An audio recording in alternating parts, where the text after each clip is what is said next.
교회 큰 어른이신 이동원 목사님이 쓰신 웰빙 가정의 10가지 법칙이라는 책이 있습니다. 그 웰빙 가정의 10가지 법칙이라는 그 책에 중요한 내용들을 제가 10개를 차례대로 이렇게 둔 것입니다. 그래서 1법칙, 2법칙에서 제10의 법칙까지 있고 제1은 제2는 이렇게 돼 있죠. 이거는 어디서 많이 본 것 같습니까?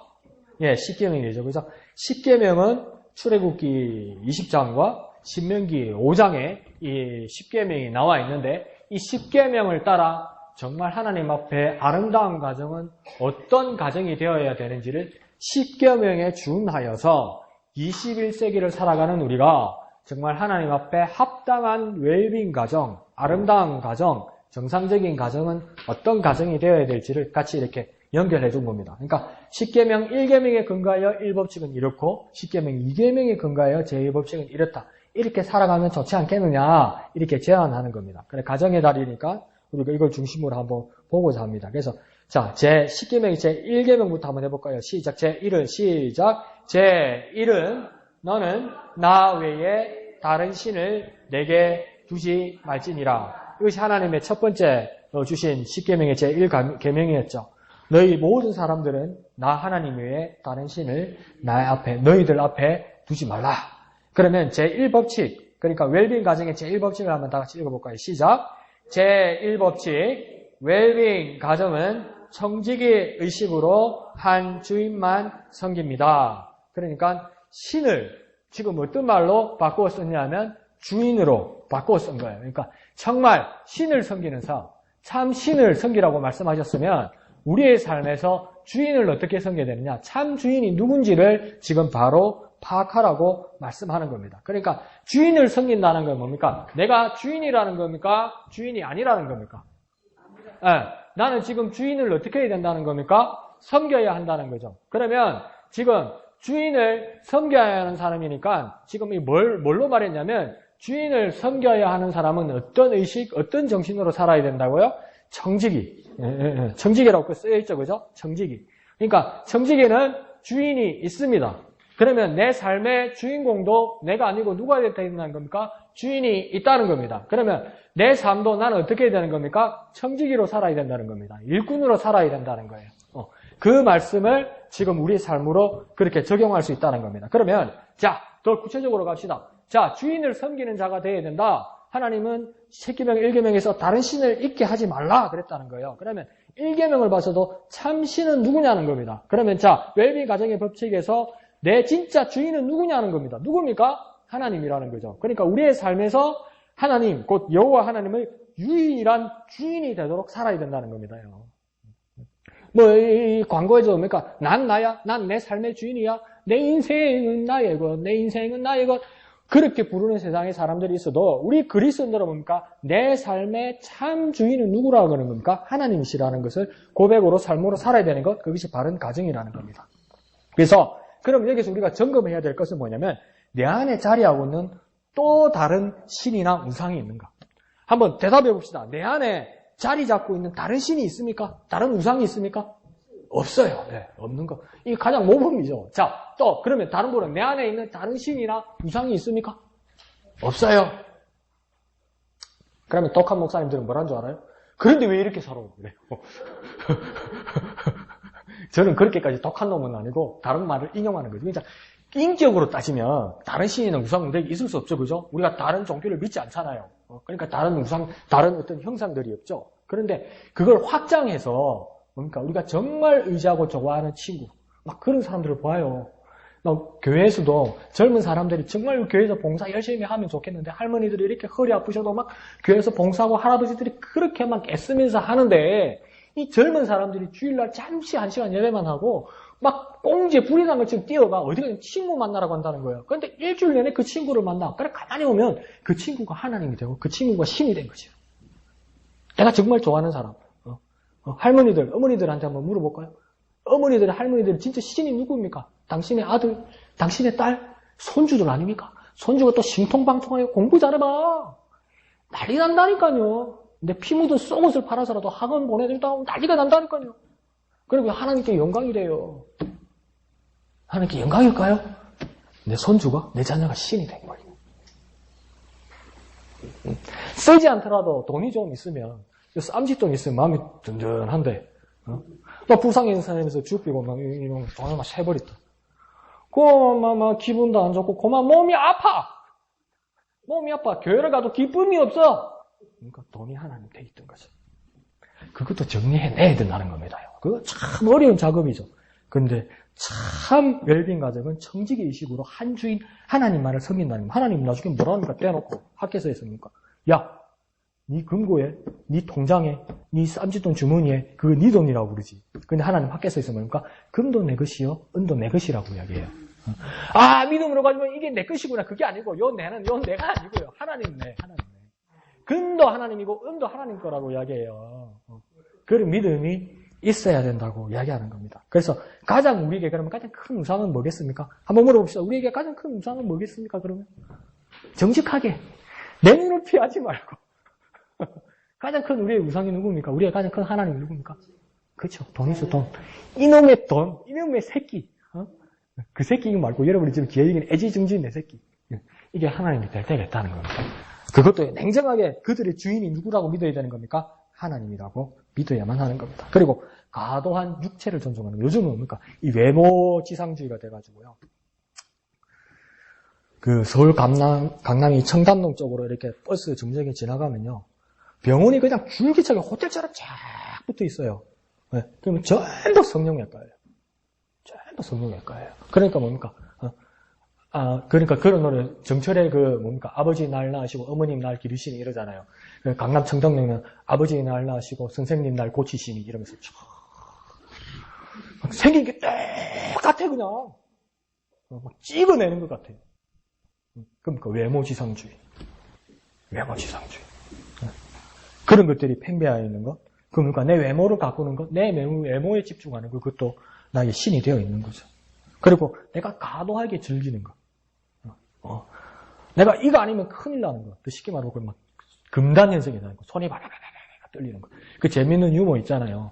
옛날에 그 채불암 시리즈에 어린 채불암이 중학교를 다니면서 담배를 핀 거예요. 담배를. 그냥 담배 안 핀다고 끝까지 우기는 거예요. 절대 자기는 담배를 안 폈다는 거예요. 근데 어느 날 들켰어요. 담배 피는 거 왜 들켰냐면 담배를 안 핀다면서 어린 불암이가 이렇게 새우깡을 먹은 거예요.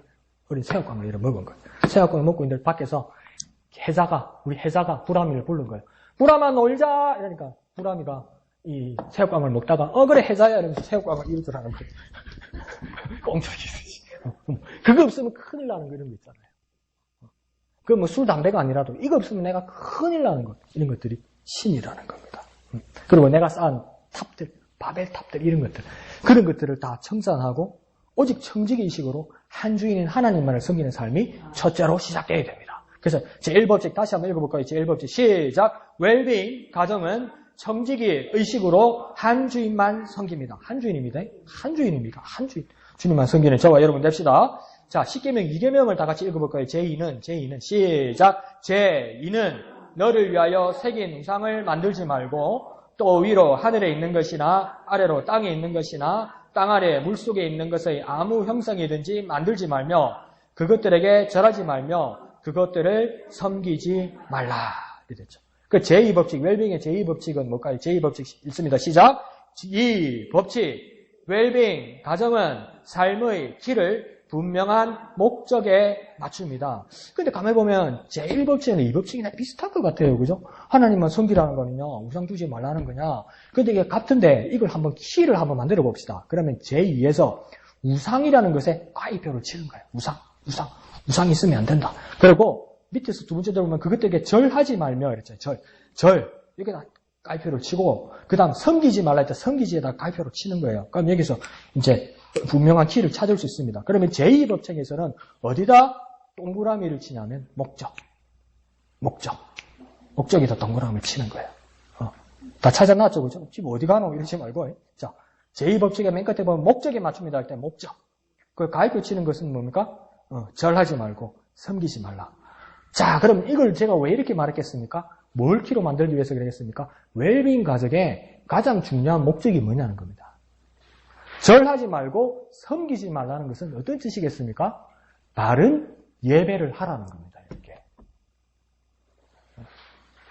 주인을 섬기는 문제를 떠나서 이제 뭡니까? 제2법칙은 바른 예배. 바른 예배는 어떤 걸 쓰겠습니까? 하나님을 예배하는 가정이 되어야 된다는 겁니다. 하나님을 예배하는 참 가정이 되어야 된다는 겁니다. 예배의 삶을 넘어서서 내 예배가 예배하는 가정이 되어야 된다는 겁니다. 나만 예배 잘하면 이제 내가 열심히 하면 우리 아들도 변하고 우리 며느리도 변하고 우리 손주도 변하겠지. 그게 출발점 맞아요. 내가 예배를 열심히 잘하면요.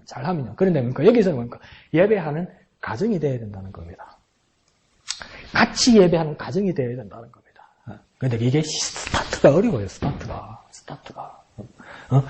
아들, 딸 앉혀놓고, 야, 엄마하고 아빠하고 큐티하자. 막 손사래를 친다고, 애들이. 근데 뭡니까? 그 어려움은 뭡니까? 극복되고 시작되어야 된다는 겁니다. 바른 성김. 그리고 뭡니까? 바른 삶을 위해서는, 바른 목적을 위해서는 예배가 서야 되고, 그 예배는 같이 하는 가정이 되어야 된다는 겁니다. 그래서 예배의 삶이 참 중요합니다. 그럼 저와 여러분은 한번 물어봅시다. 자, 예배를, 가정에서 바른 예배를 어떻게 하겠습니까? 여러분 어떤 방법이 있습니까? 아이디어 한번 들어볼까요? 나 모르겠어.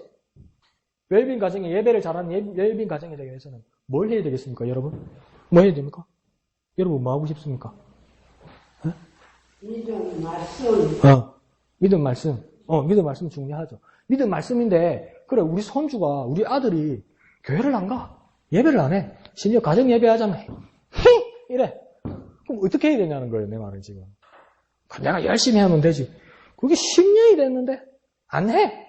그럼 어떻게 해야 됩니까? 타일로? 타일른 것도 좋다. 두 번째는요?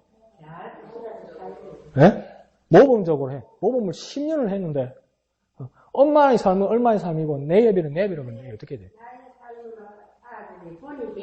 본이 돼야 돼, 또. 뭐 예배 시간을 알아야 애가 예배를 하지. 구체적으로 말해준 적이 없는 거예요. 언제 한번 해보자고 말해준 적이 없는 거예요.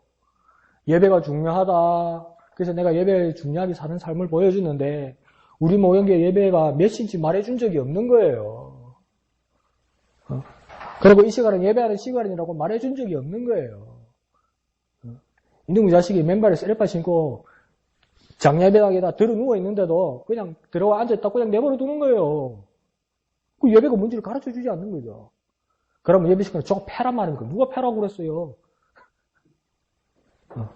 가르침이 있어야 되고 보여줌이 같이 있어야 되는 겁니다. 어렵습니다. 분명히 어렵습니다.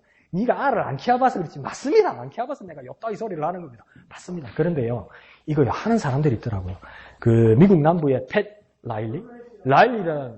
라일리라는 목사님이 있었는데 그 목사님이 교회에 새로 부임해 오면서 얼마나 원칙적으로 했는지 딱 가더니 그 교회의 사무장 있잖아요. 사무장을 불렀어요. 그래서 명단을 다 가져오라고 그랬어요. 그럼 이 교회에 교인이 몇 명입니까? 보통 교회들입니까? 뻥칩니다.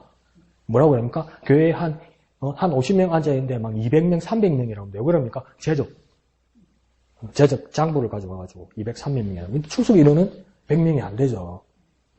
근데 뭡니까? 자꾸 200명, 300명이라고 그래요. 10년 전에 온 사람, 이런 사람들을. 근데 그 라일리 목사님 뭐냐면 딱 4주 이상 안 한 사람 딱 끄어버려. 4주 안 왔는데 다 끄어버려. 교회 회원은 아니라는 거예요. 우리 교회 들어와서 누구든지 지나가면서 예배할 수 있어요. 그런데 4주 이상 교회를 안 온 사람은, 우리 교회를 안 온 사람은 우리 교회 회원은 아니라는 거예요. 그럼 그 사람들 교회 올까요? 안 올까요? 안 올 것 같잖아요. 와요. 열심히 하는 사람 열심히 해요. 그리고 애들 있잖아요. 애들을 즐겁게 하고 자유롭게 예배한다면서 막 놀고, 그 애들 꼬셔야지. 그러니까 막 같이 놀고, 막 목사님이 막 머리에다 고무줄을 탱기고 막 삐에를 하고 이러면 우리 목사님이 참 격이 없어. 좋은 목사님이 그럴 것 같잖아요. 그것도 방법 중에 하나예요. 근데 이 목사님 뭐였습니까? 딱 앉혀놓고 때리지는 않는데, 딱딱 말씀 듣게 하고, 딱 말씀 외우게 하고, 걔들이 성장하더라는 것이. 뭘 가르친 겁니까? 예배의 원칙을 가르친 겁니다. 예배의 원칙. 내가 알아서 열심히 하면 하겠지. 안 해요. 애 키워봤잖아요. 어떻게 알아서 해요? 꼭 이 공부 안 하나 가면 내가 알아서 했기 때문에 엄마가 그 공부 안 하는 애예요, 걔. 꼭 책상에 없어서 공부 못 한다 그러고 막 그런 애예요. 안 해요. 그거와 마찬가지로 예배의 삶을 뭡니까? 보여준과 동시에 뭡니까? 예배하도록 해야 됩니다. 그러니까 우리 삶의 분명한 목적이 예배라는 것을 가르쳐 줘야 되고 분명히 말해줘야 합니다. 안 그러면 끝까지 안 하고 이제 이래도 된다고 생각해요. 내가 이래도 된다고 생각해요. 자녀들은요. 분명합니다. 그게 교육입니다. 이래도 된다고 생각해요. 그냥 내버려두면요. 이래도 된다고 생각해요. 그러니까 대한민국 불교 신도수가 1000만 명이라고 그래요. 그 사람들 50% 이상, 한 7, 80%가 1년에 절에 몇 번 가게요? 한 번 아니면 2번밖에 안 가요. 그럼 우리는 교회에 1년에 한 번 오고 2번 오면 교인이라고 해야 됩니까? 아니잖아요. 근데 지금 상황은 뭡니까? 내버려 두게 됐죠. 교인이라고 부르게 됐죠. 아니요. 예배가 없는데? 그뿐만 아니라 가정에서 예배가 없다면 예배하는 가정 아닙니다. 내 삶의 예배지. 참 말은 너무 잘해. 말 너무 잘하면 예배 잘하는 거 아닌 것 같아요. 내가 볼 때. 그러니까 예배의 삶을 보여줘야 됩니다. 그래서 내 마음의 우상의 공장들을 다 몰아내고 주객이 전도된 예배, 참가 진짜 그리고 주와 또 이 외부가 상황이 전부 바뀐 예배 이런 것들은 다 바꿔줘야 되는 거죠. 그리고 최고의 사랑을 하나님께 드리는 예배의 감격이 살아나는 그런 예배의 삶을 보여줘야만 합니다. 그러니까 또 정기적으로 가정 예배를 잘하는 집들이 있어요. 보면요. 있는데 보면 또 이게 너무 타성이 젖어서 시간도 잘 맞추고 기도하자면 기도하고 찬송하자면 찬송하는데 그거 보면 막 너무 가까이 둘러앉아서 예배를 하니까 이 눈을 못 마주쳐 서로. 그러니까 전부 땅만 보고 있어요. 그러면 아버지가 또 이랍니다. 이 가부장님이 저 자식이 눈을 감고 뭔 생각을 하는가 막 이러면서 타성이 빠지기도 해요. 그러니까 정말 가까이 있는 가정 예배가 쉽지는 않은 것 같아요. 이게 모으는 것부터 해서 같이 이렇게 소통하는 것까지 참 어려운 것 같아요. 더 구체적으로 방법을 가르쳐 드리면요. 예배 순서를 가정 예배도 순서를 나눠줘야 돼요. 아버지가 엄마가 혼자 기도하고 말씀 나누고 말씀 주고 뭐 기도 인도하고 막 찬양 인도 다 그래 하면 안 돼요. 애들한테 한번 이렇게 분담시켜 줘보세요. 합니다. 안 한다고 손살이 치거든요. 근데 합니다. 인터넷 가서 뺏겨오는 한이 있어도 합니다. 합니다. 그걸 내가 어디서 봤냐면요. 김정환 목사님 둘째 아들이 대전에 함께하는 교회 김요한 목사예요. 그분이 젊은데도 뭐라고 하냐면 뭐 교인들도 제법 뭐 그럭저럭 이렇게 있고 이런데 그분이 교회를 시작하면서 세운 원칙이 뭐냐면 1년에 6개월은 자기가 설교단에 서지 않는 게 원칙이에요. 1년에 6개월은 외부 강사들이 하는 거죠. 그러니까 목사님 뭐 백도 있고 그러니까 막 외부에서 오락하면 다 오지. 그 말도 맞는데 그렇게 하는데 내가 나쁜 말로 어느 지경까지 봤냐면요. 설교자가 누가 쓰는 걸 봤냐면요. 초등학교 학생 2개가 올라오는 걸 내가 봤어요. 어린 예배에 11시 예배에 초등학생 2개가 근데 내가 또 그날 걸렸어. 그냥 방문하러 갔는데 그냥 장난하나 이걸 뭘 할머니 할아버지를 모셔놓고 어린 예배에 초등학생 2를 갖다가 턱시도를 입히고 원피스를 입혀가지고 안 채워놓은 거요. 성질 급한 사람은 어떻게 되냐 집에 가버리지. 그런데요. 그거 준비하려고 얼마나 연습시켰겠어요, 선생님들이. 그러니까 애들도 뭐 외우거나 이렇게 보고 하는 거잖아요. 그러니까 어린이 주일이었거든요, 그때가, 그날이. 내가 양심적으로 정직하게 얘기할게요. 은혜 뎁디다. 은혜 뎁디다. 은혜 뎁디다. 막 도전이 되고요, 은혜가 되고요, 감격이 일어납디다요. 누구든지 과소평가하면 안 됩니다. 예배에 대해서. 누구도 참 예배자가 될 수 있습니다요. 그래서 예배에 막 영입시키십시오. 그때 우리 처음에 큐티 처음 연습한다고 할 때 목사님이 보여준 그 영상 기억납니까? 그 3살짜리 아닌가 2살짜리가 글도 모르는 게 엄마 아빠 앉혀놓고 막 큐티 나누면 한다고 엄마 들어봐 하면서 막 이야기하잖아요. 근데 가만히 두면 무슨 소리입니까? 대다른 소리라. 대다른 소리를 해. 말도 아닌 소리를 해. 근데 그 자세, 그 모양만 해도 얼마나 그 귀엽고 은혜가 됩니까? 됩니다. 예배에 참여해야 됩니다. 아시겠죠? 그래서 참여시킨 예배자 됩시다. 자, 제3 3계명 한번 볼까요? 3계명 제3은 시작. 제3은 너는 내 하나님 여호와 이름을 망령되이 부르지 말라. 그 이름 말하면 여호와 이름 망령되이 부르지 말라고 그러니까 뭡니까? 하나님 이름을 함부로 욕하고 하나님 이름을 함부로 조롱하면 다 벌 받는다. 그 말도 맞죠. 그러니까 그 당시에 랍비들 서기관들도 성경을 기록할 때 뭡니까? 여호와라는 아도나이라는 이름, 엘로힘이라는 이름이 나오면 어떡합니까? 붓을 새로 씻고 목욕을 새로 하고 여호와라는 이름을 썼다고 그러잖아요. 그러니까 시편 하나 잘못 걸리면 큰일 나는 거지. 그 한 편 다 쓰지도 못하는 거죠. 여호와를 찬양하라. 막 계속 여호와 나오잖아요. 여호와가 나왔네. 그러니까 뭡니까? 붓을 탁 씻고 먹을 새로 갈아가지고 목욕탕 가가지고 목욕 새로 입고 여호와를 썼어요. 그래 그 다음 줄에 또 여호와야. 그러면 뭡니까? 붓 새로 또 싹 씻고 뭡니까? 옷도 새로 싹 갈아입고 목욕하고 또 여호와 쓰는 거예요. 그래서 3절 가니까 또 여호와요. 근데 그게 10몇 절까지 있어. 그러니까 그거 한 장 쓰다가 날 새는 거예요. 언제 다 쓰겠어요. 근데 서기관들은 그렇게 지켰어요. 그게 우스운 이야기 같지만 그 사람은 그렇게 했었거든요. 그러면 자, 웰빙 가정에서는 제3의 법칙을 어떻게 세우는지 한번 봅시다. 제3법칙 이랬죠. 3법칙. 시작. 3법칙. 웰빙 가정은 삶을 통해 하나님의 이름을 거룩히 합니다. 똑같이 여호와 이름 하나님의 이름인데 금지사항으로서 망령되이 부르지 마는 건데 웰빙 가정에서 하나님의 이름을 어떻게 하냐면 하나님의 이름을 거룩하게 하는 것이라는 겁니다. 하나님의 이름을 어떻게 거룩하게 할 수 있습니까? 한번 물어봅시다. 하나님의 이름을 어떻게 여러분은 거룩하게 할 수 있습니까? 어떻게 하면 거룩하게 합니까? 애가 하면 하나님 웃기는 겁니다. 손바닥 이러면 하나님이 거룩해지는 겁니까? 그러면 하나님의 이름을 어떻게 거룩하게 하는 겁니까? 여러분 어떻게 하려합니까? 하나님의 이름을 어떻게 거룩하게 하려합니까? 방법을 내놔야 되는데 우리가 방법을 잘 몰라요. 근데 하나님이 이름을 거룩하다는 건 알아요. 근데 어떻게 거룩한 건지를 몰라요. 첫 번째 우리가 해야 될 방법은 뭐냐면 하나님 이름을 존중하는 가정이 되어야 됩니다. 하나님 이름을 존중한다. 오늘 목사님 말씀하신 것처럼 존경하고 공경하고 경외하는 마음을 가져야 된다. 그 하나님 이름 자체를. 그러니까 제가 처음 여러분에게 몇 년 전에 왔을 때 그 경외한다는 말을 어떻게 제가 설명을 했습니까? 하나님을 두려워하기 전에 내가 하나님을 정말 사랑하기 때문에 하나님을 실망시켜드리는 일이 있어서는 안 된다 해서 그 두려워하는 마음. 그런데 오늘 목사님께서 아침에 말씀하실 때 내가 한 가지를 더 생각했어요. 그 옛날에 그 생각만 가지고는 안 되는구나. 진짜 하나님을 두려워하는 마음이 있어야 되는구나. 사랑하는 마음과 더불어 하나님을 좀 무서워하는 마음이 있어야 되는구나. 하나님이 정말 은혜롭다 보니까 이래도 용서해 주시겠지, 이래도 봐주시겠지.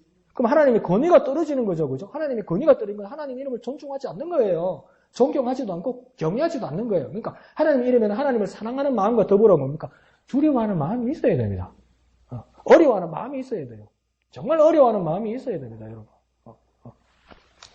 그러면서 또 우리를 구원하신 이름, 우리를 심판하실 이름, 거룩히 여겨야 할 이름, 그 이름을 언행일치로 주인됨을 인정하는 삶이 있어야 되는 겁니다. 더 극단적으로 말해볼까요? 그 이름에 살고 그 이름에 죽는 각오를 해야 됩니다. 그 하나님의 이름을 위해 살고 하나님의 이름을 위해 죽는다. 말은 알겠는데 과연 우리가 맞닥뜨리면 그렇게 할 수 있을까? 내가 하나님의 이름을 위해 살고 하나님의 이름을 위해 죽을 수 있을까? 이게 미지수라요. 살다 보면 이게 정말 미지수라요. 내가 하나님의 이름을 위해 산다고? 내가 하나님의 이름을 위해 죽는다고? 하나님께 영광을 위해 맨날 연말 시상식 때 보면 유명한 사람들이 상을 받는데 이 모든 영광을 하나님께 돌린다고 이야기하는데 그 트로피를 받고 이 모든 영광을 하나님께 돌린다고 그랬는데 그 트로피를 들고 그날 밤에 회식하러 가, 술 마시러 가, 노래방에 가, 탬버린 치러 가. 그게 무슨 영광인지 난 모르겠어.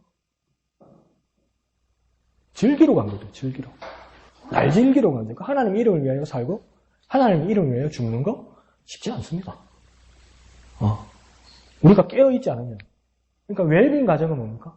하나님 이름을 존중하고 존경하고, 하나님 이름을 항상 의식하고, 하나님 이름을 위해 살고, 하나님의 이름을 위해 죽겠다는 그런 각오가 있어야 되는 겁니다요. 그 이름이 얼마나 중요한지, 그 이름 때문에 우리가 사는 거 아닙니까? 그 이름 때문에 구원받는 거 아닙니까? 예수님 만져본 사람 있습니까? 예수님 안아본 사람 있습니까? 어떤 사람 그렇게 기도하더라고요. 안타까워요. 어떤 사람은 이렇게 해요.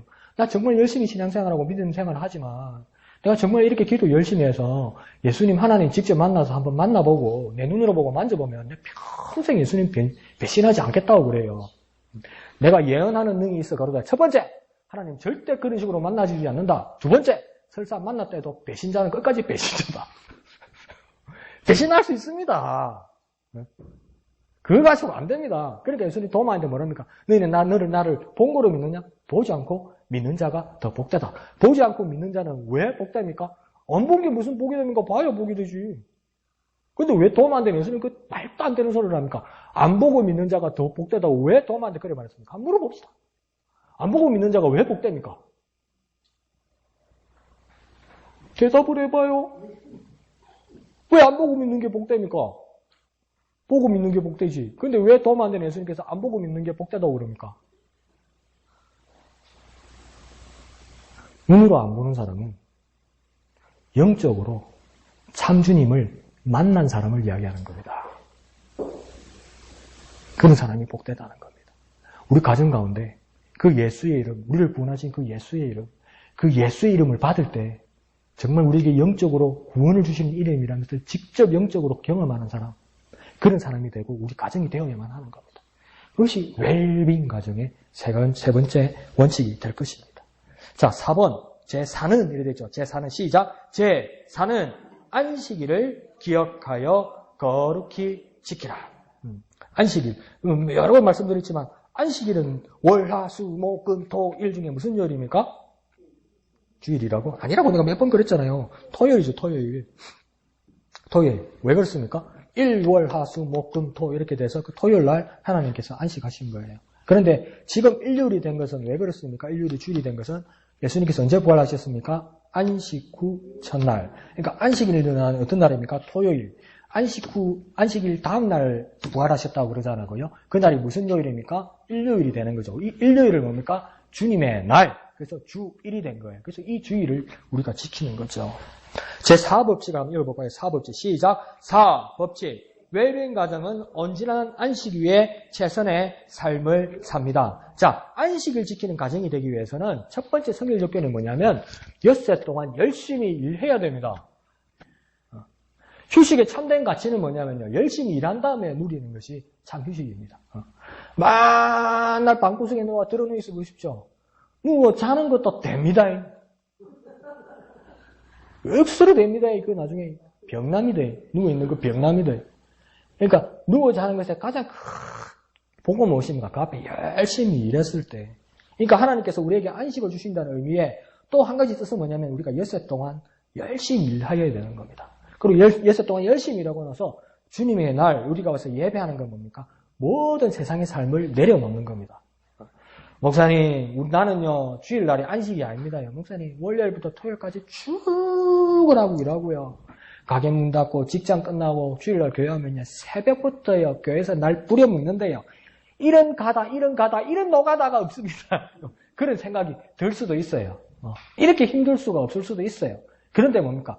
그런 교회 안에서의 봉사와 헌신 가운데도 내가 이 주일날 교회 안에서 내가 안식을 누린다는 뜻은 뭐냐면 세상의 모든 일들을 엿새 동안의 모든 일들을 내려놓는다는 겁니다. 모든 것을 잊어버리고 주님 앞에 나와서 주님 앞에 모든 것을 내려놓는다는 겁니다.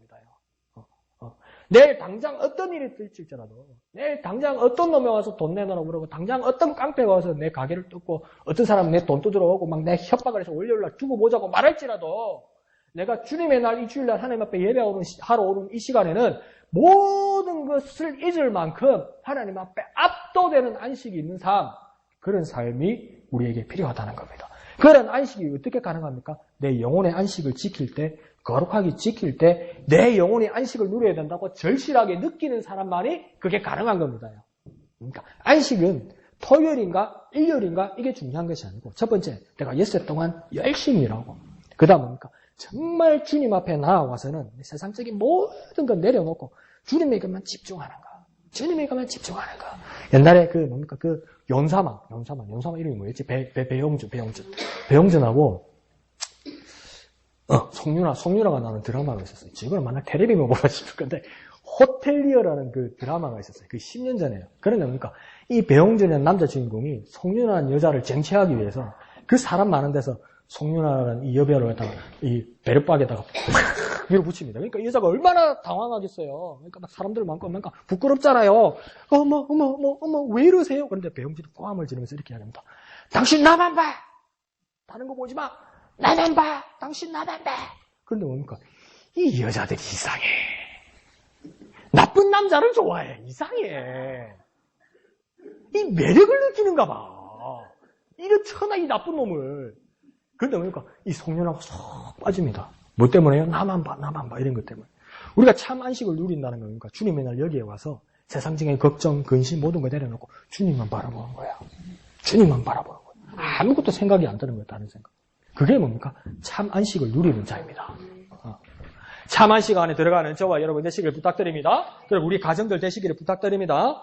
자, 제5는, 제5계명이죠. 5계명 시작. 제5는 내 부모를 공경하라.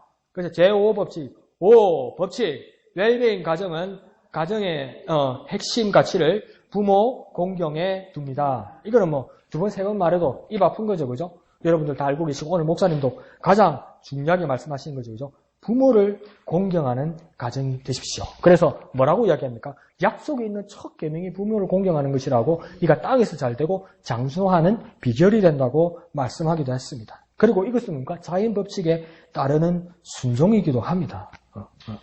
그거 있잖아요. 우리나라의 비무장지대, 그러니까 휴전선과 휴전선 사이에 거리를 떡 두고 북한군도 남한군도 안 들어오도록 해놓고 거기다가 지대를 이렇게 심어놓은 데가 있잖아요. 그러니까 남한군도 못 가고 북한군도 못 가게 이렇게 비무장지대를 만들어 놨잖아요. 그게 전부 지뢰밭이에요. 근데 지뢰밭인데 사람이 안 가니까 뭡니까? 이 식물들이나 짐승들이 그렇게 많이 자라요. 아무도 손을 안 대니까. 그런데 거기 지뢰가 많잖아요. 그러니까 짐승들이, 불구자 짐승들이 많아. 지뢰를 밟아가지고. 그런 이 멧돼지 같은 것들도 있잖아요. 보면 발목이 잘린 것들이 제법 있어요. 근데 이게 가족 중심으로 움직이거든요. 이 멧돼지들이. 근데 이게 뭡니까? 이 발목이 잘린 멧돼지가 제대로 뭘 못 먹으면 이 가족 되는 것들이 음식을 갖다 놓고 안 먹어요. 먼저 먹게 해요. 발목 잘린 멧돼지가 먼저 먹게 해요. 예. 예. 이 자연의 법칙이라. 약한 자를 먼저 돕는 거.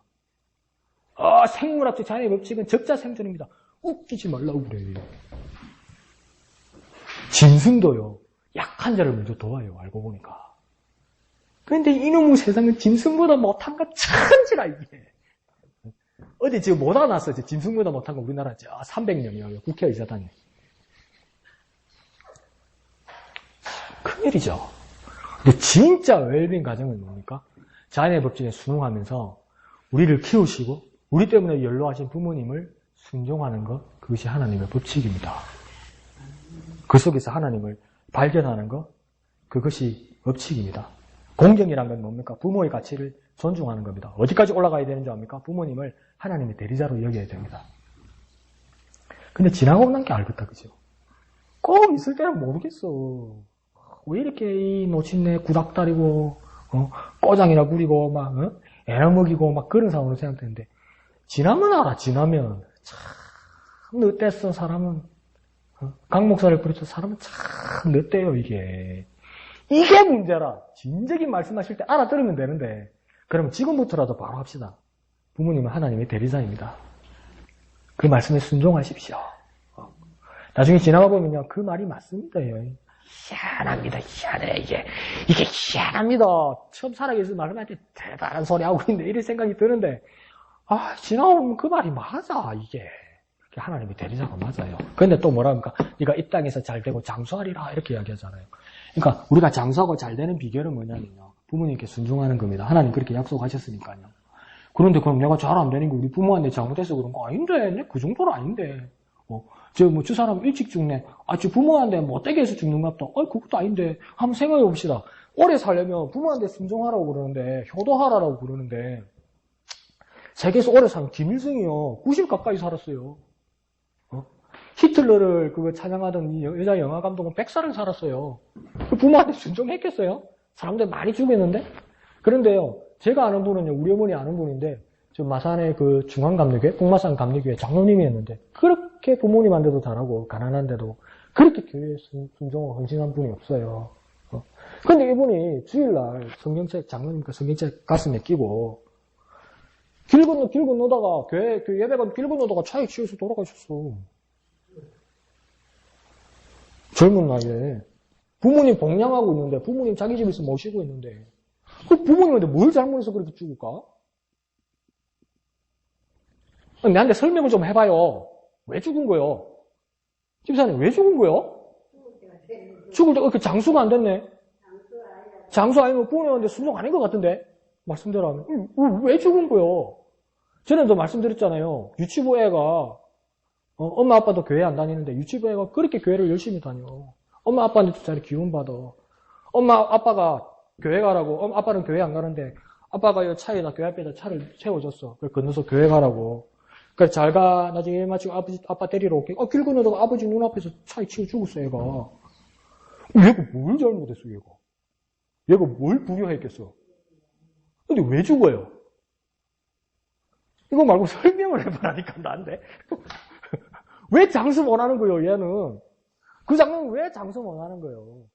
왜 그럴까요? 하나님이 약속해놓고 하나님은 왜 약속 안 지키는 거예요? 오늘 밤에 따져보자. 하나님 왜 약속 안 지켜요? 하나님 왜 그러세요? 한번 물어봐야 될 거 아니에요? 보세요. 나 한번 따라보세요. 살아도 사는 게 아니다. 살아도 사는 게 아니다. 네. 그래 살아가면 뭐 할 거예요? 악하게 살아서 장수하면 뭐 할 거예요? 그건 사는 의미가 아니라는 겁니다. 그래서 예수님도 뭐라 합니까? 이미 저들은 믿지 아니함으로 벌써 심판받았다고 예수님 말씀하세요. 세상에서 숨을 쉬고 살아있어도 악함으로 불순종함으로 부모님께 불의함으로 사는 그 생명의 의미가 사는 게 아니라고요. 부모께 순종하면서 세상에 바라볼 때 요절하는 사람도 그 이름이 영원히 남고 그 사람의 기억이 영원히 남잖아요. 그게 영원히 사는 거 아니에요. 그게 복받는 삶 아니에요. 하루를 살더라도 우리가 뭡니까? 하나님의 뜻을 맞추어서 뜻에 따라서 부모에게 순종하는 삶, 그게 정말 가치 있는 삶 아니에요. 시간의 장수가 아니라 가치 있는 삶이요. 가치 있는 삶. 가치 있는 삶이 뭡니까? 영생 아닙니까? 영생이 뭡니까? 내가 지금 80을 살았으니까 주님 10년만 더요. 90년. 90년. 주님 아직 멀었다고 전해라. 10년만 더요. 100살. 아직 20년만 더 달라고 전해라. 얘가 죽을라다가 살고 죽을라다가 살고 죽을라다가 살고 조금만 더요. 이게 영생입니까 이게? 이게 영생입니까? 이게 무슨 영생입니까? 이건 연장이지 연장. 영생은 연장이 아니고 뭡니까? 가치 있는 삶을 말하는 거예요. 참 삶을 말하는 거예요. 단 하루를 살더라도, 단 한 시간을 살더라도 가치 있는 삶, 그 삶을 주님께서 말하는 겁니다. 아무리 오래 살아도 죽었어요. 아담이 930세. 제일 오래 사는 사람이 누굽니까?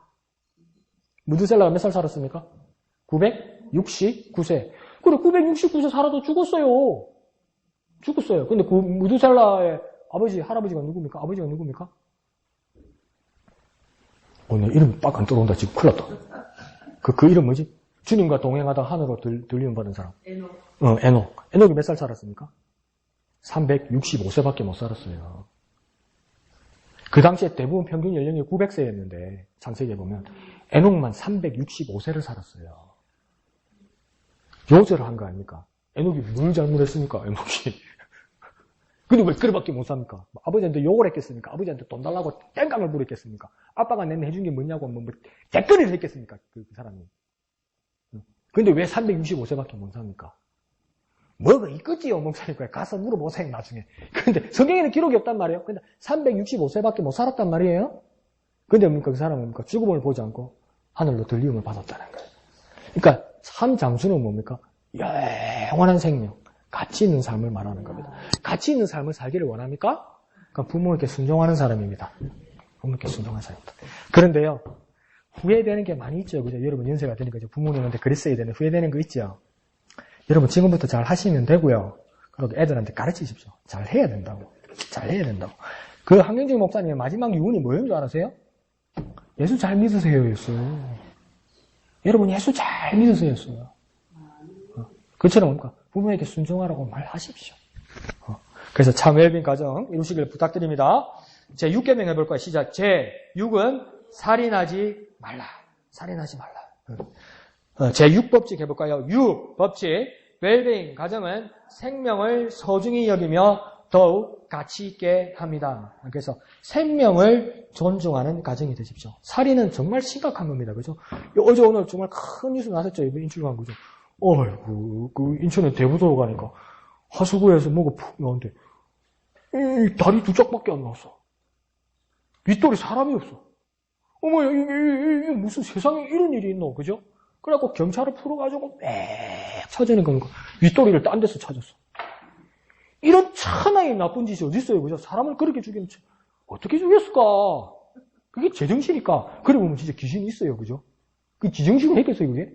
진짜 귀신이 있어요. 그죠? 있어. 귀신이 있어. 있어. 진짜 있어. 그게 사람이겠어? 근데 잡았어요. 그죠? 이번에. 그죠? 그 사람 잡았어요. 그러니까 30살 된 남자예요. 그죠? 남자예요. 근데 뭡니까? 나중에 어떻게 됐어요? 이 사람의 얼굴, 이 사람의 이름, 이 사람 인터넷에 SNS가 다 공개됐어요. 한번 물어봅시다. 이 사람 정말 착한 사람입니까? 정말 나쁜 사람입니까? 정말 나쁜 사람이죠. 정말 잘못한 거죠. 정말 잘못한 거죠. 그래서 이 정말 죄가 중하기 때문에 정부에서 결정한 건 뭡니까? 이 사람 얼굴과 이름을 공개하자는 겁니다. 정말 나쁜 죄이기 때문에. 그러니까 한번 물어봅시다. 여러분은 어떻게 생각하세요? 내가 정답을 물어보는 거예요. 여러분은 어떻게 생각하세요? 이름과 얼굴을 공개해야 합니까? 안 해야 합니까? 해야 되는 건 왜 해야 되는지 한번 설명해 볼 수 있어요? 왜 해야 할 거예요? 나쁜 짓을 했으니까? 그것도 일리가 있어요. 그죠? 이름과 얼굴을 공개해서 앞으로 그런 계획을 가지고 있거나 그런 문제에 맞닥뜨릴 때 내가 이런 큰 망신을 당할 수 있고 어려움을 당할 수 있고 그런 것 때문에 그 범죄를 못하게 하는 일벌백계의 어떤 그런 효과도 있겠지요. 근데 한 가지를 더 생각해 봅시다. 이 사람의 이름이 나왔고 이 사람의 얼굴까지 나왔어요. 그러니까 다른 사람 막 비유하면 기분 나빠할 거고 자, 그 살인범이 강우경이라고 칩시다. 여자동에 사는 강우경이라고 칩시다. 근데 그냥 공개를 안 했으면 뭡니까? 경남 창원에 사는 강모 씨라고 나왔을 거예요. 근데 이놈이 진짜 나쁜 놈이야, 강우경이가. 그래서 뭡니까? 경남 창원시 지내고 여자동에 강우경이라고 얼굴까지 나왔어요. 그래서 SNS 인터넷에서 뭡니까? 지는 잘 먹고 잘 살라고 10년에 2억까지 모은다는 계획까지 했고 긍정적으로 살자, 열심히 살자 그러니까 까불고 있는 이래밖에 더 되는 거예요. 자, 근데 생각해 봅시다. 강우경이는 잘못했기 때문에 분명히 재판받고 처벌받아야 됩니다. 맞습니다. 맞아요, 이거. 맞는데 여자동에 사는 강우경이라고 그러면 집사님 누군지 알겠지? 집사님도 누군지 알겠지? 목사님은 아이씨 목사란 놈이 사람을 죽였네? 이런 씨 누가 가르친 거야? 그게 담임 목사가 이경수라네. 그게 목사야! 이러는 거예요. 목사님 문제가 있어요. 저 여자동에 그 마산떼기 아줌마 아들이라네. 그 마산떼기 그 나쁜 여자 이러다는 거예요. 저 인천에 사는 강우진이 남동생이네. 인천에 사는 강우진이 그게 무슨 형이야 이렇게 되는 거예요. 그러면 형, 담임 목사님, 엄마가 죄가 있어요? 근데 살 수 있어요? 못 살아요. 그럼 마음 약하고 생각 잘못하면 자살도 하겠죠. 그러면 그러니까 국민한테 왜 죽어 이러잖아요. 왜 죽으면 죽이려고 다 그렇게 만들어 놓고. 내가 왜 이야기를 하냐면 살인하지 말라는 말은 뭐냐면 생명을 귀하게 여기라는 겁니다. 죽인 건 정말 잘못한 거예요. 그렇지만 제2의 살인이 나거나 사람을 매장시키는 일을 해서는 안 됩니다. 안 됩니다. 그래서 사람에게만 이건 해당되는 게 아니에요. 모든 생명을 중하게 여기라는 겁니다. 유대인의 교인들 중에 이런 교훈이 있어요. 랍비들이 정말 머리가 좋잖아요. 그런데 뭐입니까? 하나님이 천지를 몇째 날부터 몇째 날까지 천지를 창조하셨습니까? 첫째 날부터 여섯째 날까지 생명들을 창조하셨다. 그죠? 그러면 한 가지 물어봅시다. 집사님, 사람이죠, 그죠? 권사님, 사람이죠, 그죠? 사람이죠, 그죠? 하나님이 창조하신 거 맞죠? 아니죠. 우리 아버지가 나왔는데, 아니, 하나님 하셔서 한 것이지. 맞죠? 했어요. 그럼 한 가지 물어봅시다. 천지를 창조하실 때, 맨 마지막 날에 하나님 뭘 만드셨습니까? 사람이에요, 사람. 사람. 그럼 또 한 가지 물어봅시다. 집사님 한번 물어봅시다. 하나님께서 창조하신 거죠, 집사님, 그죠? 네. 미심쩍은가 본데? 하나님 창조하신 건데, 그럼 한번 물어봅시다. 하나님이 모든 걸 창조하셨다, 그죠? 그러면, 파리가 먼저 창조됐습니까? 집사님이 먼저 창조됐습니까?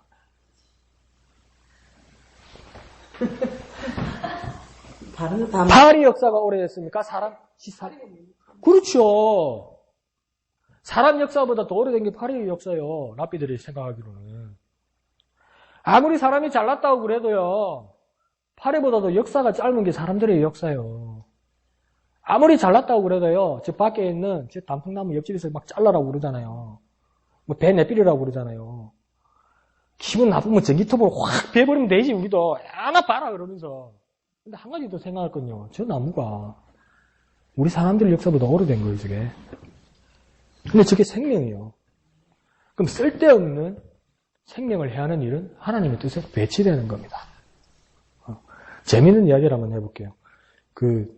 좀 이상한 나라예요. 인권이 너무 존중되다 보니까 동물들의 인권, 생명들의 인권이 있다고 믿는 사람들이 이제 서양 사람들이죠. 그래서 너무 존중해주다 보니까 카나다 같은데 이 길거리에 있는 그 짐승들 있잖아요. 사람을 겁을 안 내, 이것들이. 비둘기도 여기 옆에 와서 이러고 있어, 사람 옆에. 그래갖고 많이 먹어가지고 뚱뚱해가지고 잘 날지도 못해. 막 날다가 팍 오그라지고 그래. 얼마나 잘 먹는지.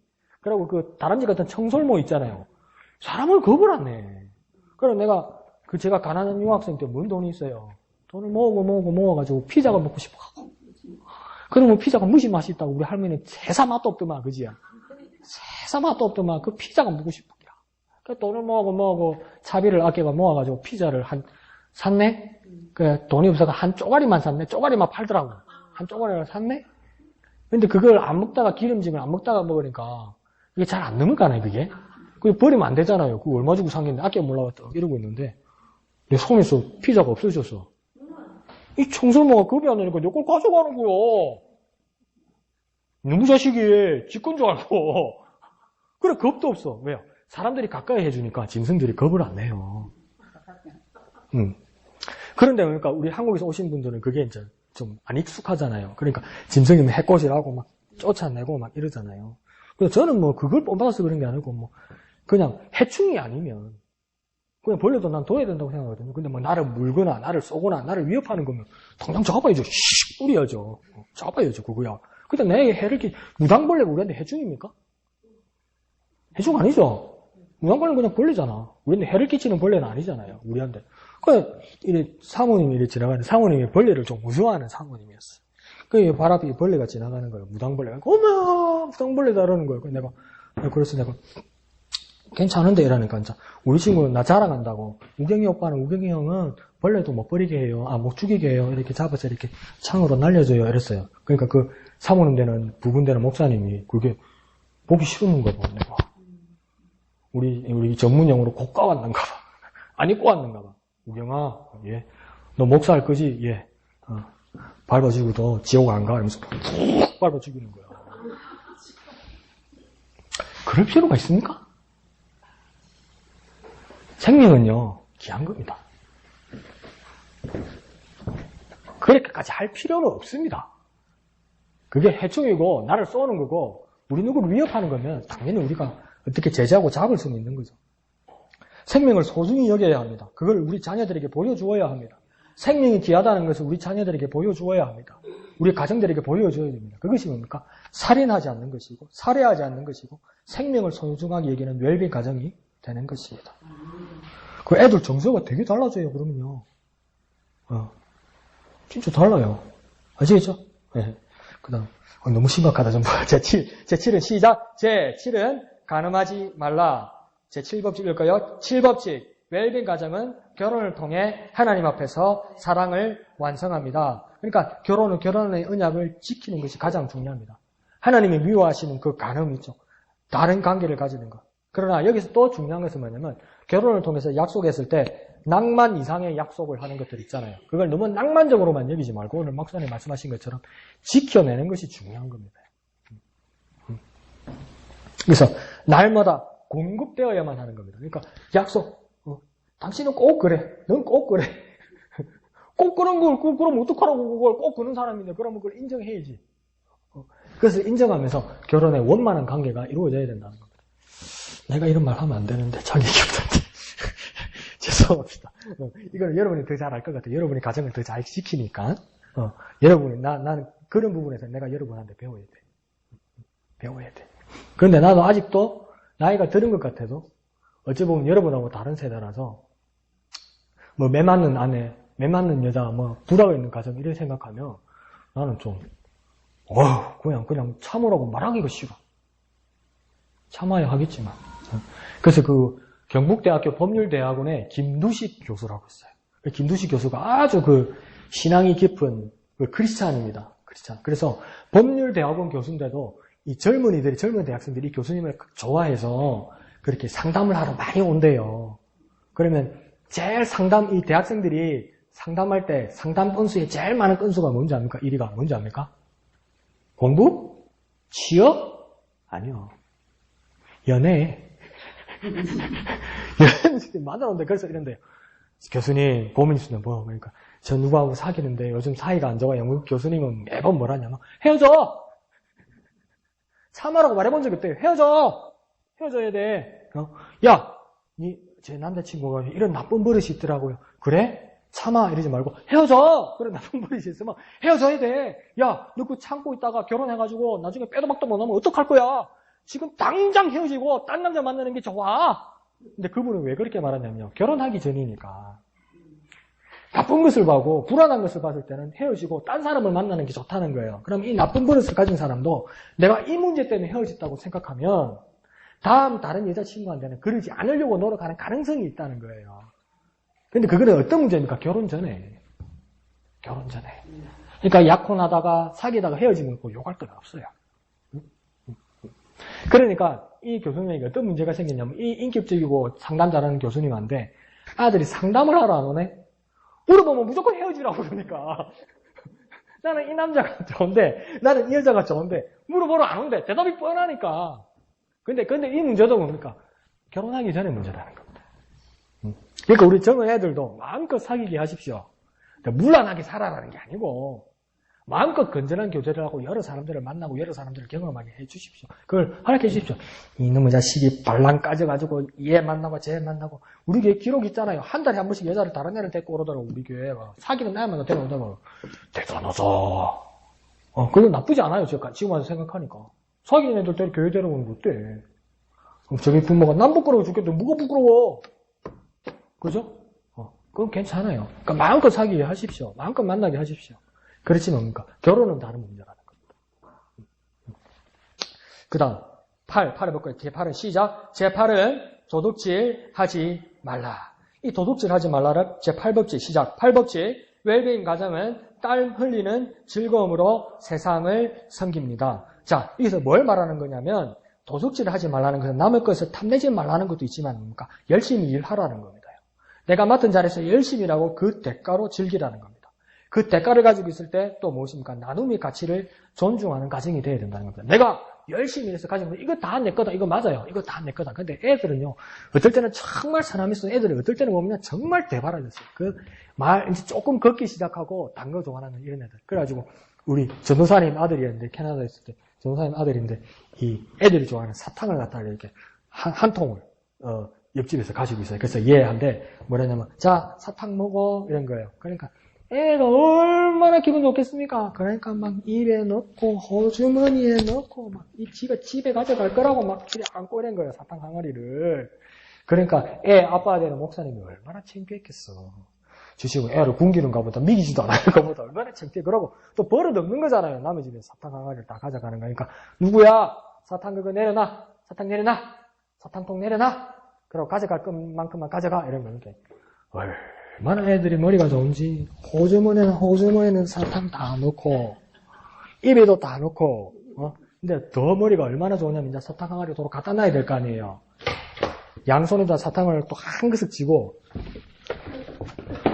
이래 갖다 놓는 거예요. 그만큼 욕심이 많은 거예요.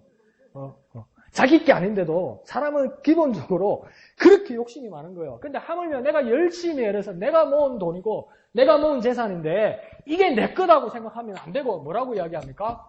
나누라고 이야기하는 거예요. 나누지 않으면 더 근본적으로 뭡니까? 이거 도둑질이라고 이렇게 이야기해버리는 거죠. 여기서 말씀은. 왜 그랬습니까? 앞에 학개서에서 말했듯이 그건 내 것이 아니라 하나님께서 학개서를 통해서 말할 때 금도 내 것이고 은도 내 것이다. 나 하나님 것이다. 만약에 너에게 많은 부와 많은 능력이 너에게 있느냐? 그러면 너의 그 부와 네 능력이 네 것이냐? 내가 준 건 아니냐? 내 것이라니까? 나 하나님의 마음은 무엇이냐? 사랑이고 그들을 굶기지 않고 그들을 먹이는 거라고요. 그럼 내가 하나님의 대리자로서 그들을 먹일 수 있도록 나누는 손을 쫙 벌려야 된다고요. 그게 뭡니까? 도둑질 하지 말라는 뜻이에요. 지금요. 그것을 즐기는 즐거움으로 살라는 거예요. 더 근본적으로 우리는 그 정도는 아니지만 미국에 있는 사람들 고기를 먹이기 위해서 아프리카에 수많은 사람들이 하루에 수십만 명씩 죽어갑니다. 여러분. 고기 먹는 걸 조금만 줄이고 적당하게 먹고 거기다가 옥수수를 키우고 농산물을 키우면 굶을 사람이 하나도 없어요. 더 쉽게 말해볼까요? 고기 마음껏 드셔도 돼요. 마음껏 드셔도 되는데 음식 쓰레기만 안 남기고 먹어도 적당하게 먹어도 굶을 사람이 없대. 전 세계에. 맨날 막 욕심이 막 더덕 있어가지고 내 냉장고에 썩일 일은 있어도 내 냉장고에 썩을 일은 있어도 저거하고는 안 나눠먹는 거예요. 그러니까 자꾸 내가 네가 뭐 외국에 많이 있었다고 그래. 그러니까 외국의 예를 보면 뷔페 식당이에요. 두 가지 방법이 있더라고요, 외국에는. 그러니까 내가 돈을 내고 내가 마음껏 먹는 방법이 있고요. 어떤 사람은 돈을 내면 요만한 커다란 도시락 통을 줘요, 스티로폼. 그럼 내가 그 안에 담아가면 돼요. 근데 나는 이제 뷔페 식당에서 누가 초대를 받아서 먹고 있는데 매니저가 헐레벌떡 카운터로 뛰어오는 거예요. 그 무슨 일이냐니까 어떤 사람이 도시락 통에다가 담았는데 이게 위반이라는 거예요. 왜 위반이냐니까 담긴 담았는데 이게 뚜껑이 안 닫히는 거예요. 뚜껑이 얼마나 쌓았는지 뚜껑이 안 닫히는 거예요. 근데 이야기하는 거 보니까 한국 사람이라. 그게 뭡니까? 욕심이죠, 욕심. 네. 그걸 도둑질이라고 하라는 거 이렇게까지 이야기하는 겁니다. 우리 바꿔야 될 거 많죠, 그죠? 웰빙 과정은 그렇습니다. 제9는 시작. 제9는 내 이웃에 대하여 거짓 증거하지 말라. 9법칙 뭘까요? 9법칙. 웰빙 과정은 진리의 소리로 세상에 희망을 전합니다. 그치, 간단한 말이죠, 그죠? 거짓 증거하지 말라는 말은 어떤 말이냐면 거짓말하지 말라는 건데 거짓말하지 말라는 말은 어떤 말이냐면 그럼 입 다물고 살라는 말인가 그런 걸 봤어요. 막 영어권이나 이민을 가면 애들이 말을 이렇게 한국말을 자꾸 잊어버리잖아요. 영어만 하게 돼요. 그러면 엄마가 마음이 급해서 뭐라냐면 여기서 집에서는 한국말을 하라고 그래요. 근데 한국말을 말하지 않고 뭐라냐면 영어 하지 마라고 그래요. 영어 하지 말라는 말은 한국말 하라는 거잖아요. 그러니까 영어 하지 마! 영어 하지 마! 엄마 아빠 앞에서는 영어 하지 마! 이러잖아요. 그럼 걔들이 영어 안 하고 한국말 하고 아니 입을 닫아버리는 거예요. 할 말이 없는 거예요. 근데 여기서 거짓 증거하지 말라는 말은 입 닫아라는 말이 아니라 진리의 말을 하라는 겁니다. 거짓 증거하지 않는 자는 또 입을 열어야 되는데 그 입을 여는 것은 뭘 해야 되냐? 진실을 말하는 가정이 되어야 된다는 겁니다. 그래서 뭐라고 합니까? 주님께서도 거짓의 아비가 누구라고 그럽니까? 마귀라고 이야기하는 거예요. 이 거짓의 아비의 마귀를 닮지 말고 우리가 참 진리를 전하는 자가 되어서 아버지를 닮는 자녀들을 우리가 계속 배출해 내어야만 하는 겁니다. 아무리 우리가 하나님 앞에 우리 자녀를 위해서 기도하고 우리 자녀를 위해서 모든 것을 내어줄지라도 우리가 부모님으로서 우리가 교회의 어른으로서 우리 자녀들에게 바른 것을 가르치고 바른 것을 보여줘야 되는 거예요. 그러니까 그때도 이야기했잖아요. 그러니까 한국말이 떠듬 이러니까 떠듬 이렇게 한국말을 잘 못하니까 미국에서 하는 아이가 영어는 잘하고 그러니까 아빠 말 그대로 한다고 그랬잖아요. 아빠 말이 옳은 거니까 아빠 행동이 옳은 거니까 그래서 아빠가 항상 뭐라고 해야 됩니까? 밥을 먹으면 밥 잘 먹으면 귀엽다고 자식 많이 먹어 자식 그때 얘기했죠, 그죠? 자식 많이 먹어 그러니까 그 다음날 목사님이 신방을 오신 거예요. 그래서 목사님 신방을 식사 초대를 한 거예요. 그러니까 얘는 정말 예의 바르고 진짜 목사님을 존경하는 마음으로 한 거예요. 배운 한국말로. 왜 목사님한테 자식 많이 먹어? 이런 거예요. 배운 게 그 말밖에 없으니까. 그래서 또 목사님 또 하루 전화 왔어. 누구 집사님 댁이지? 예. 예. 그러니까 엄마 아빠 계셔? 엄마 아빠 계셔? 그러니까 얘가 또 공손하게 대답하는 거예요. 뭐라고 합니까? 걔들 나갔어. 배운 게 걔밖에 없으니까. 그러면 정말 거짓 증거하지 않고 진실을 말한다는 겁니까? 부모님이 정말 바른 말, 진리의 말, 생명의 말, 능력의 말, 구원의 말, 복음의 말이 계속하면 애들요 사춘기를 중이들 분명히 싫어해요.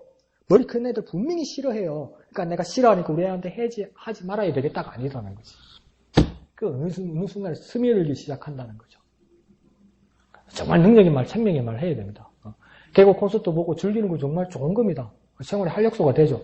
그 유행어는 정말 잘 따라하는데 유행어는 정말 잘 따라하는데 복음의 말, 능력의 말, 진리의 말 한마디 하지 않는다면 걔들 밖에 나가서 복음의 말, 능력의 말, 진리의 말 하나도 하지 않습니다.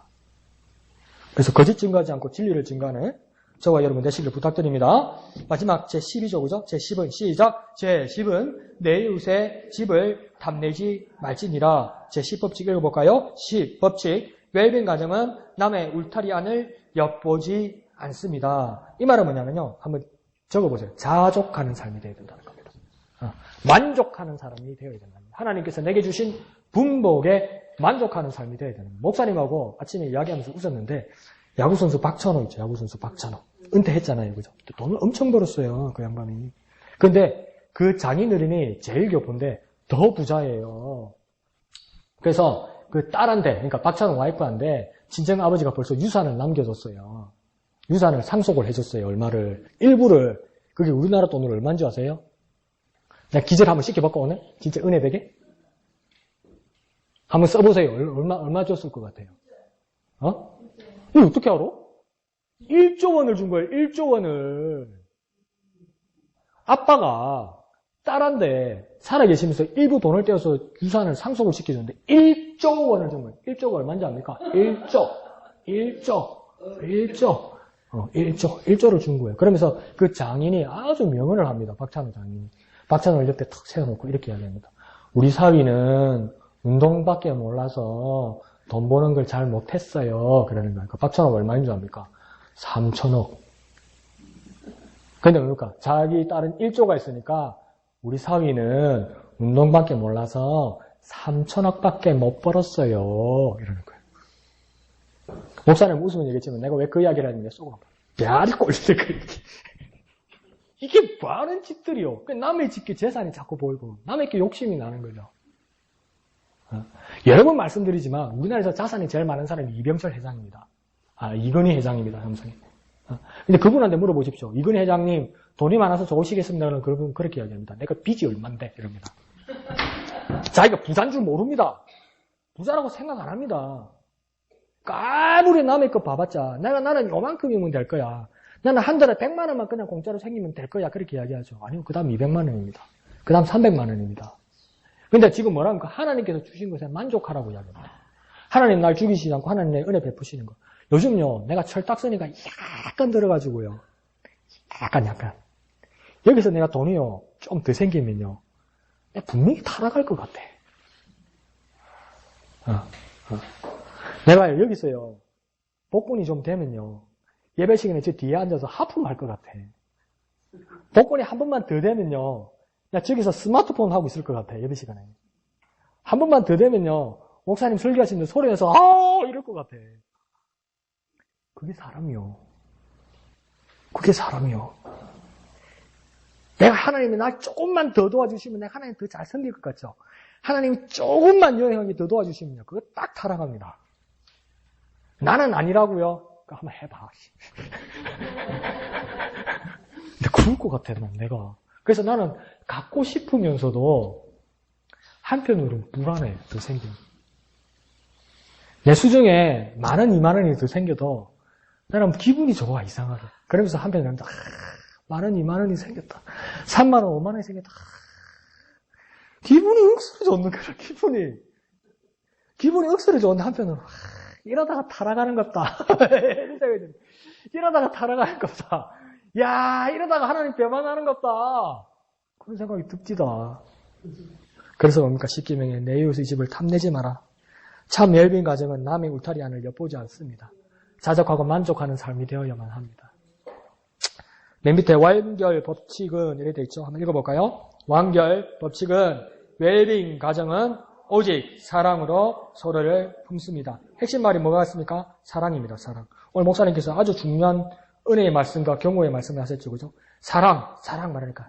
아이고 또 사랑 타령한다. 능력 없으니까 사랑 타령한다. 돈 없으니까 사랑 타령한다. 권세 없으니까 사랑 타령한다. 우리한테 기도해주고 안쓰게 해주고 아사발이 한 번 안 되니까 사랑 타령한다. 사랑이 최고란다. 사랑 질려버렸어요. 그러잖아요. 그게 타락한 겁니다요. 그렇게 생각하는 게.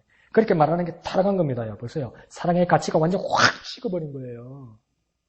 사랑의 가치를 내서 전혀 못 가져버린 거예요. 그렇게 돼버리면. 사랑이 제일 중요합니다. 사랑에 대해서 말할 때 뭐가 맹숭맹숭하고 사랑을 말할 때 뭐가 미지근해졌잖아요. 그러면 여러분 저와 나는 여러분은요 지금 사생결단을 하고 그 사랑을 회복시켜달라고 하나님 앞에 기도해야 돼요. 그 사랑 때문에 여러분이 영생을 얻고 구원을 얻고요. 하나님이 자녀된 거예요. 그 사랑 없으면요 교회에서 아무리 열심히 하고요. 교회에서 아무리 헌신하고 봉사하고 교회 와서 아무리 예배하고 하나님 복주서 아무리 잘 되는 것 같아도요. 그 사랑 없으면요 바울이 뭐라 합니까? 아무것도 아니라고 이야기해요. 아무것도 아니에요. 근데 아무것도 아닌 게 뭡니까? 사랑이 없어서 그렇다고 그래요. 근데 이것도 사랑 타령한다. 그런 마음이 들면요. 회복시켜달라고 기도해야 됩니다. 여러분. 그 사랑을 회복하여서 참 웰빙의 가정 되시기를 부탁드립니다. 주님 내가 사랑을 회복하게 해주시고 참 웰빙 가정 되게 하시고 우리 모든 가정의 구성원들이 하나님 앞에 참 웰빙의 가정 되게 하여 주시옵소서. 하나님의 성기는 참 가정 되게 하여 주시옵소서. 변화되는 가정 되게 역사하여 주시옵소서. 주님 이름 크게 한번 부르고 다 같이 기도합니다. 주여! 거룩하신 하나님 은혜를 감사합니다. 우리가 주님 앞에 참 아름다운 웰빙의 가정이 될 수 있도록 도와주옵소서. 참 하나님만을 섬기는 가정 되게 하시고 하나님 앞에 영광이 되는 가정 되게 하시고 사랑 가운데 있는 우리 가정들 될 수 있도록 주님 역사하여 주시옵소서. 함께하여 주시옵소서. 거룩하신 아버지 하나님 은혜를 감사드립니다. 하나님 한 조목, 한 조항을 보면서 우리가 부족하고 또 지키지 못했던 많은 것들을 발견하게 됩니다. 하나님 앞에 얼마나 잘못하고 살았다는 것을 주님 발견하게 됩니다. 이 자리에서 실망하지 않게 하시고 우리의 부족한 자리, 우리의 범죄의 자리, 우리의 악한 자리, 그 자리에 하나님의 은혜를 부어 주시옵소서. 하나님의 것으로 채워주셔서 참 웰빙의 가정이 되게 하여 주옵소서. 이제는 용기 내게 하시고 말하게 하시고 가르치게 하시고 지도하게 하시고 함께 살아가는 참 웰빙의 가정이 될 수 있도록 역사하여 주시옵소서. 모든 것을 감사드리며 거룩하신 예수님의 이름으로 간절히 기도하옵나이다. 아멘. 하늘에 계신 우리 아버지의 이름을 거룩하게 하시며 아버지의 나라가 오게 하시며 아버지의 뜻이 하늘에서와 같이 땅에서도 이루어지게 하소서. 오늘 우리에게 일용할 양식을 주시고 우리가 우리에게 잘못한 사람을 용서하여 준 것 같이 우리 죄를 용서하여 주시고 우리를 시험에 빠지지 않게 하시고 악에서 구하소서. 나라와 권능과 영광이 영원히 아버지의 것입니다. 아멘. 주님 감사합니다. 주님 감사합니다. 참 웰빙의 가정이 될 수 있도록 은혜 베풀어 주시옵소서. 참 웰빙의 가정이 될 수 있도록 주님 우리에게